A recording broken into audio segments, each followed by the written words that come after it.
नमस्कार विद्यार्थी मित्र हो. बीकॉम भाग 1 यामधील जो फायनान्शियल अकाउंटिंग विषय आहे त्यामधील युनिट फर्स्ट अकाउंटिंगची ओळख, इंट्रोडक्शन टू अकाउंटिंग यामधील आपण आज ॲडव्हान्टेजेस ऑफ अकाउंटिंग हे पाहणार आहोत. म्हणजे अकाउंटिंगचे फायदे कोणकोणते आहेत हे आज आपण पाहणार आहोत. तर त्यामध्ये पहिला फायदा जो आहे तो रिप्लेसेस मेमरी. म्हणजे काय की आपण ज्या काही गोष्टी आपल्या आठवणीमध्ये ठेवतो, स्मरणात ठेवतो, म्हणजे व्यावसायिक व्यवहाराची नोंद केल्यानंतर त्या सर्व गोष्टी आपल्याला नोंद ज्या काही केलेल्या आहेत त्या आठवणीत ठेवण्याची आवश्यकता नाही. अकाउंटिंग म्हणजेच काय, अकाउंटिंगचा हा फायदा आहे की ज्या काही नोंदी तुम्ही ठेवलेल्या आहेत त्या तुम्हाला स्मरणात किंवा आठवणीत ठेवण्याची आवश्यकता नाही. तर बघूया पहिला फायदा जो आहे, replaces memory. Since all the financial events are recorded in the books, there is no need to rely on memory. म्हणजे काय, ज्या काही आर्थिक घटनांची किंवा व्यवहारांची नोंद आपण बुक्स ऑफ अकाउंट्स मध्ये करतो, अकाउंटिंगच्या पुस्तकामध्ये करतो, त्यामुळे आपल्याला स्मरणशक्तीवर अवलंबून राहण्याची कोणत्याही प्रकारची आवश्यकता नाही. The books of account will serve as historical record. म्हणजे काय की ज्या काही आपण नोंदी करतो अकाउंटच्या पुस्तकामध्ये त्या नोंदी म्हणजे हे ऐतिहासिक नोंदी असतात. Any information required at any time can be easily obtained from these records. म्हणजेच काय, आपल्याला जेव्हा हवे किंवा आपल्याला जेव्हा आवश्यकता वाटेल त्यावेळी या नोंदी आपल्याला प्राप्त होऊ शकतात किंवा सहजपणे आपण त्या मिळवू शकतो. म्हणजे पहिला फायदा कोणता आहे अकाउंटिंगचा, रिप्लेसेस मेमरी. म्हणजे तुम्हाला ज्या काही गोष्टी केलेल्या आहेत, ज्या काही नोंदी केलेल्या आहेत त्या आठवणीत ठेवण्याची आवश्यकता नाही किंवा स्मरणात ठेवण्याची आवश्यकता नाही. हा पहिला फायदा महत्वाचा आहे. दुसरा फायदा जो आहे, the second advantage of accounting is provides control over assets. म्हणजे काय, ज्या काही मालमत्ता आहेत त्याच्यावरती नियंत्रण ठेवण्यासाठी अकाउंटिंगचा उपयोग होतो. बघूया आपण. Accounting provides information regarding cash in hand, cash at bank, the stock of goods, the amounts receivable from various parties, and the amounts invested in various other assets. म्हणजे काय, अकाउंटिंग आपल्याला माहिती पुरवतं, प्रोव्हाइड्स इन्फॉर्मेशन. कशाच्या बाबतीमध्ये, regarding cash in hand म्हणजे आपल्याकडे cash किती आहे हातामध्ये, कॅश ॲट बँक आपली कॅश किती आहे बँकेमध्ये, बँकेमध्ये आपली कॅश किती अवेलेबल आहे, द स्टॉक ऑफ गुड्स मालाचा साठा किती आहे, the amounts receivable from various parties. म्हणजे काय की वेगवेगळ्या व्यवसायामध्ये ज्या काही पार्टीज आहेत त्यांच्याकडून आपल्याला किती रक्कम येणे आहे, आणि the amounts invested in various other assets म्हणजे ज्या काही वेगळ्या मालमत्ता आहेत त्याच्यामध्ये आपण किती गुंतवणूक केलेली आहे, यासारख्या ज्या काही बाबी आहेत त्या आपल्याला त्या संबंधीची माहिती आपल्याला अकाउंटिंग मुळे मिळते. Information about such matters helps the owners and the management to make use of the assets in a best possible way. म्हणजे काय, यासारखी जी काही माहिती आहे ही माहिती व्यवसायाच्या मालकाला आणि व्यवस्थापनाला कशा पद्धतीनं मालमत्तेचा वापर करायचा या संबंधी सर्व माहिती पुरवली जाते किंवा मदत करतं. म्हणजे थोडक्यात काय की मालमत्तेच्या वापरावरती कशा पद्धतीनं नियंत्रण ठेवायचं हे अकाउंटिंग मुळे शक्य होतं. हा दुसरा फायदा आहे. तिसरा फायदा आपण पाहूया. काय आहे तिसरा फायदा, the third advantage is facilitates the preparation of financial statement. म्हणजे काय, फायनान्शियल स्टेटमेंट ज्या काही असतात व्यवसायामधल्या त्या तयार करण्यासाठी मदत होते अकाउंटिंग मुळे. बघूया आपण. With the help of information contained in the accounting records, the profit and loss account and the balance sheet can be easily prepared. म्हणजे काय, अकाउंटिंगच्या ज्या काही नोंदी केलेल्या आहेत त्यावरून आपण ज्या काही फायनान्शियल स्टेटमेंट्स तयार करतो, म्हणजेच काय, प्रॉफिट अँड लॉस अकाउंट असेल, बॅलन्स शीट असेल, बरोबर, त्या ज्या काही आपण तयार करतो त्या कशाच्या आधारे तयार करतो, ज्या काही नोंदी केलेल्या आहेत त्याच्या आधारावरती ते आपण तयार करतो. म्हणजे थोडक्यात काय, ज्या काही नोंदी केलेल्या आहेत अकाउंटिंग मध्ये आपण त्याच्या आधारावरती आपण फायनान्शियल स्टेटमेंट म्हणजे P&L अकाउंट, बॅलन्स शीट हे सहजपणे तयार करू शकतो. These financial statements enables the businessman to know the net results of the business operations during the accounting period and the financial position of the business as at the end of the accounting period.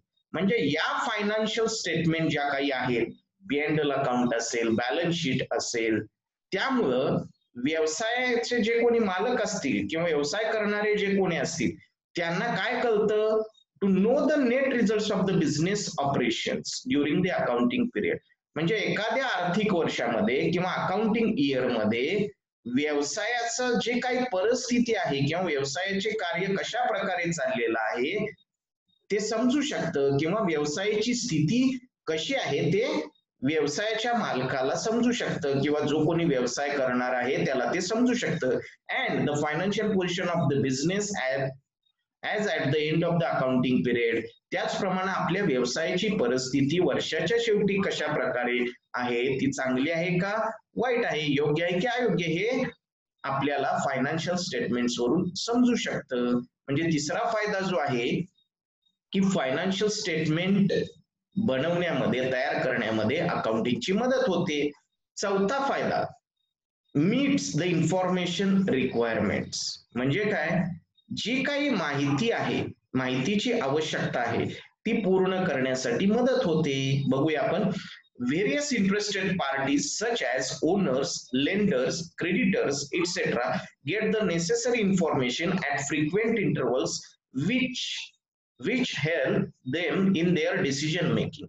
म्हणजे काय, अकाउंटिंगची जी काही माहिती आहे ती माहिती जाणून घेण्यामध्ये इच्छुक असलेल्या जे जे काही लोक आहेत, म्हणजे कोण कोण, various interested party such as owners म्हणजे मालक, त्याचप्रमाणे लेंडर्स म्हणजे ज्या काही लोन किंवा वित्तीय मदत करणाऱ्या संस्था म्हणजे बँक असतील किंवा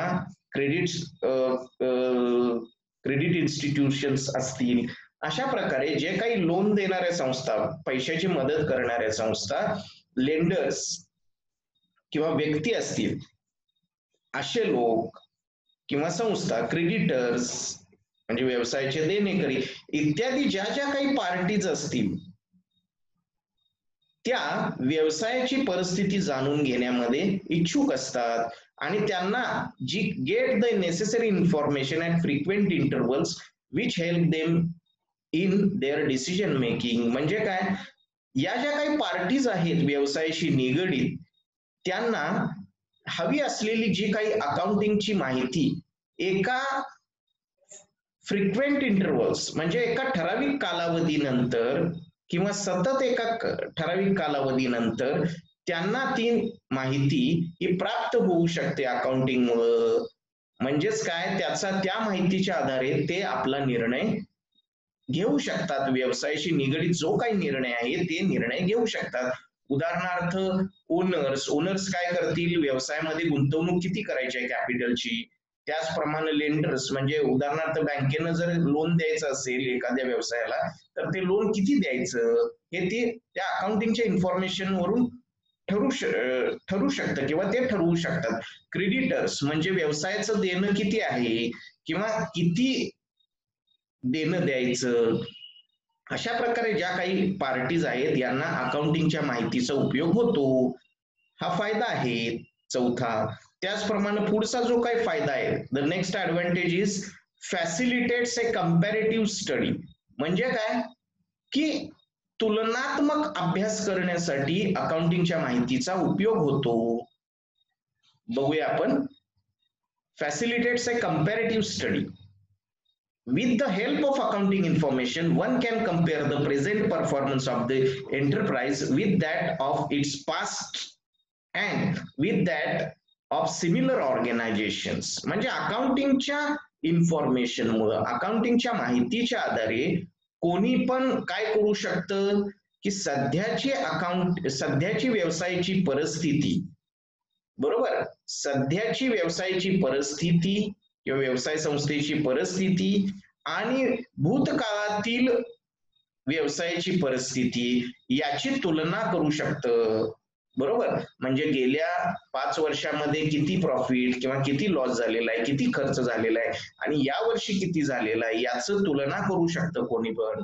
त्याचप्रमाणे एखाद्या व्यवसाय संस्थेची तुलना ही त्याच व्यवसाय संस्थेच्या सारख्या असलेल्या इतर व्यावसायिक संस्थांची पण तुलना करू शकतं. कशाच्या आधारे? जी काही अकाउंटिंग इन्फॉर्मेशन आहे त्याच्या आधारे वर्तमानातील तुलना भूतकाळातील परिस्थितीशी किंवा भूतकाळातील जी काही सिच्युएशन होती त्याच्याशी तुलना करता येते. त्याचप्रमाणे एका व्यवसायाशी त्याच्यासारख्या समान असलेल्या इतर व्यवसायांची तुलनाही करता येते अकाउंटिंगमुळे. This enables the management to draw useful conclusions about the business and make efforts to improve the performance. म्हणजे याच्यामुळं काय होतं, या माहितीच्या आधारे तुलनात्मक अभ्यास केल्यामुळं व्यवस्थापनाला जी काही आवश्यक ती कन्क्लुजन्स, निष्कर्ष काढण्यासाठी व्यवसायाची मदत होते अकाउंटिंगच्या इन्फॉर्मेशनमुळं किंवा तुलनात्मक अभ्यासामुळं. आणि त्याचाच परिणाम म्हणून काय करता येतं की व्यवसायाची परिस्थिती कशा प्रकारे सुधारायची ही व्यवस्थापनाला ही बाब लक्षात येते. त्याच्यामुळं एका निष्कर्षापर्यंत व्यवस्थापन पोहोचू शकतं तुलनात्मक अभ्यासामुळं. बरोबर, हा 5वा फायदा झाला. द नेक्स्ट ऍडव्हान्टेज इज, 6वा फायदा जो आहे अकाउंटिंगचा तो आपण बघूया. Assist the management in many other ways. म्हणजे व्यवसायाच्या व्यवस्थापनाला इतर बाबींच्या मध्ये सुद्धा मदत करतं. काय बघूया. The accounting information provided to the management helps them in taking rational decisions and in planning and controlling all business activities. म्हणजे या अकाउंटिंगच्या इन्फॉर्मेशनमुळं किंवा पुरवलेल्या अकाउंटिंगच्या माहितीमुळं व्यवस्थापनाला जे काही रॅशनल डिसिजन्स आहेत, योग्य निर्णय किंवा विचार करून घेतलेले निर्णय किंवा काय म्हणता येईल त्याला, रॅशनल म्हणजे योग्य म्हणूया आपण, योग्य निर्णय घेण्यामध्ये या माहितीचा उपयोग हा व्यवस्थापनाला होतो. आणि त्याच्याच आधारे काय होऊ शकतं की व्यवसायाची जी काही कार्य आहेत, व्यवसायाच्या ज्या काही ऍक्टिव्हिटीज आहेत त्याचं नियोजन आणि नियंत्रण करण्यामध्ये अकाउंटिंगच्या इन्फॉर्मेशनचा उपयोग होतो. अकाउंटिंगच्या माहितीच्या आधारे व्यवस्थापनाला योग्य ते निर्णय घेता येतात व्यवसायाशी संबंधित असलेले. हा 6वा फायदा झाला. The next advantage is difficult to conceal fraud or theft. म्हणजे काय? कन्सील म्हणजे लपवणे. बरोबर, म्हणजे जर व्यवसायामध्ये एखादी अफरातफर किंवा चोरीचं जी काही बाब असेल ती लपवणे अकाउंटिंगच्या इन्फॉर्मेशनमुळं किंवा अकाउंटिंगमुळं लपवणं अवघड होतं. बघूया आपण. It is difficult to conceal fraud, theft etcetera because of the periodic balancing of books of account.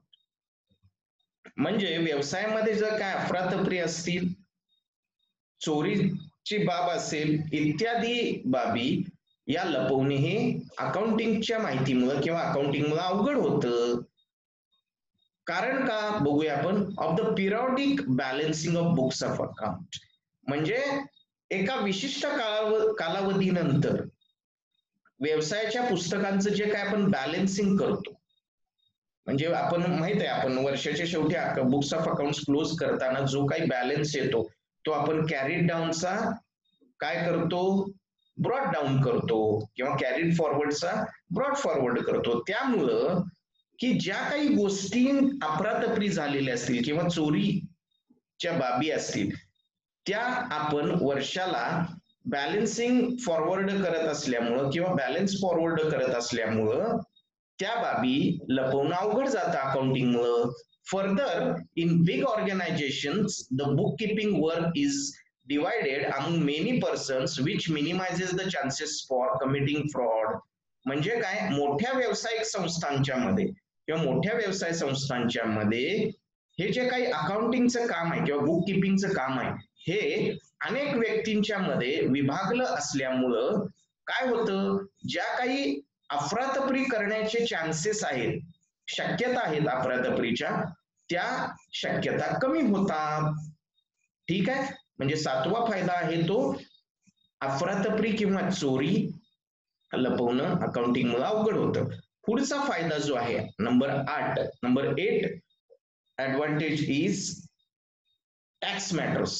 8th advantage म्हणजे टॅक्स मॅटर म्हणजे जो काही कर आहे कराच्या बाबतीमध्ये बघूया आपण. The government levies various taxes such as custom duties, excise duty, sales tax and income tax. म्हणजे काय, शासन जे काही आहे ते विविध प्रकारचे कर आकारतं.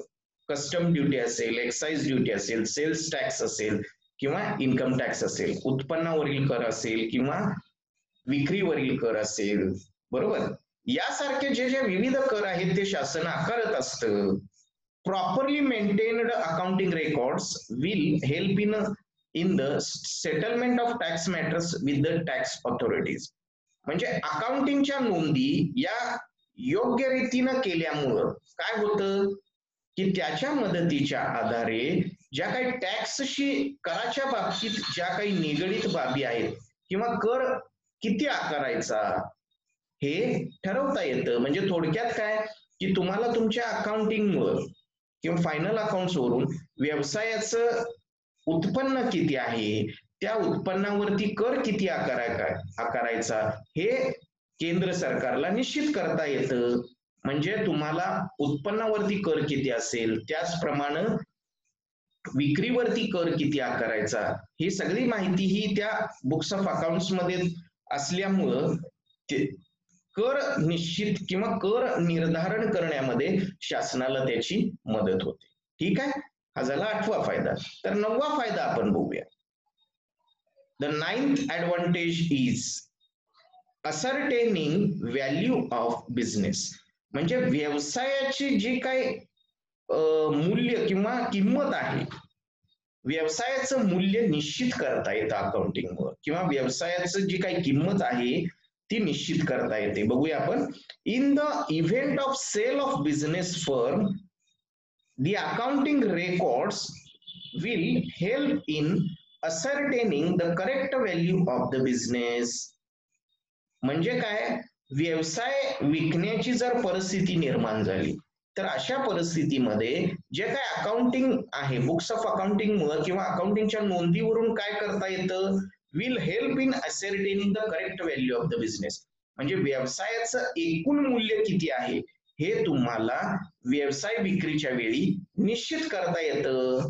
म्हणजे थोडक्यात काय, जर व्यवसायाची स्थापना जर 20 वर्षापूर्वी झालेली असेल तर त्या 20 वर्षापूर्वीचं मूल्य आणि आताचं मूल्य किती आहे हे ठरवता येतं, बरोबर. म्हणजे सध्याचं किंवा आताच्या काळातील मूल्य, सध्याच्या काळातील मूल्य हे निश्चित करता येतं, बरोबर. तर हा 9वा फायदा झाला अकाउंटिंगचा. त्याचबरोबर जो शेवटचा फायदा आहे कोणता, ऍक्ट्स ऍज रिलायबल एव्हिडन्स. म्हणजे रिलायबल एव्हिडन्स म्हणजे विश्वसनीय पुरावा म्हणून कार्य करतं. अकाउंटिंगचा 10वा जो फायदा आहे acts as a reliable evidence, विश्वसनीय पुरावा म्हणून काम करतं अकाउंटिंग. बघूया आपण. Systematic record of business transactions is generally treated by courts as good evidence in case of disputes. म्हणजे काय, अकाउंटिंगला आपण व्याख्येमध्ये पाहिलेलं आहे, it is an systematic record, पद्धतशीर नोंदी, व्यावसायिक व्यवहारांच्या पद्धतशीर नोंदी ठेवल्या असल्यामुळं जेव्हा जेव्हा न्यायालयामध्ये गरज लागेल तेव्हा तो एक चांगला पुरावा किंवा कोणत्याही पद्धतीचा कोणत्याही प्रकारचा जर वाद झाला तर त्या वादाच्या मध्ये किंवा भांडणामध्ये कोर्टामध्ये आपण योग्य किंवा चांगला पुरावा म्हणून अकाउंटिंगच्या संदर्भानं जी जी काही माहिती आहे ती माहिती आपण पुरावा म्हणून सादर करू शकतो इत्यादी मला वाटतं 10 फायदे आपण चर्चा केलेले आपल्याला निश्चितच ते समजले असावेत अशी मी आशा करतो. जर काय आपल्याला शंका असतील तर त्या शंका माझ्या व्हॉट्सअप वरती किंवा व्हॉट्सअप नंबरवरती वैयक्तिकरित्या मेसेज करावेत किंवा मला फोन करून विचारावेत.